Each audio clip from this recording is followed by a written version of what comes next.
आपले भारताचे पंतप्रधान नरेंद्र मोदीजी साहेब यांच्या स्वर्गवासी आईबद्दल जे राहुल गांधींनी जो व्हिडिओ व्हायरल केला त्याबद्दल आम्ही नारी शक्ती आज इथे निषेध करतो त्यांचा।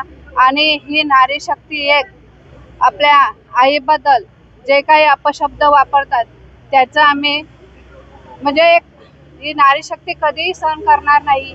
आणि याच्या पुढे जर असं काय केलं तर आम्ही भाजप स्टाईलने त्यांना एक दणका दाखवणार।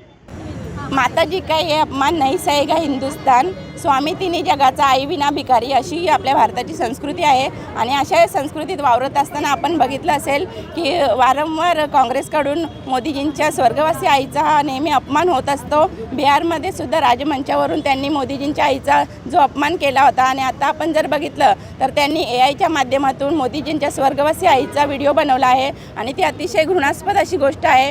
आणि या राहुल गांधीचं करायचं तरी काय, नेहमी असा तो मोदीजींचे जे मोदीजींवर भारताचे 140 करोड जनता आहे ती विश्वास ठेवते आणि अशा त्यांच्या विश्वासावर जर मोदीजी काँग्रेस अशा प्रकारे जर वागत असेल तर त्याला खरंच आम्ही महिला मोर्चा म्हणून तरी आम्ही त्यांना कधीच माफ करणार नाही। आणि आज जो त्यांनी ते भारत मातेला माता म्हणत नाही, त्याला नमन करत नाही, त्यांच्या राहुल गांधीकडून आपण काय अपेक्षा करणार आहे आणि काँग्रेसवाल्यांकडून तरी आपण काय अपेक्षा करणार आहेत। आणि आज जो व्हिडिओ आपण बघितला तर त्या व्हिडिओला निषेध म्हणून आम्ही हा महिला मोर्चाच्या माध्यमातून या कल्याणपूर्वमध्ये आम्ही हा महिला मोर्चा सर्व एकत्र येऊन हा आंदोलन निषेध म्हणून या ठिकाणी करण्यात आलेला आहे।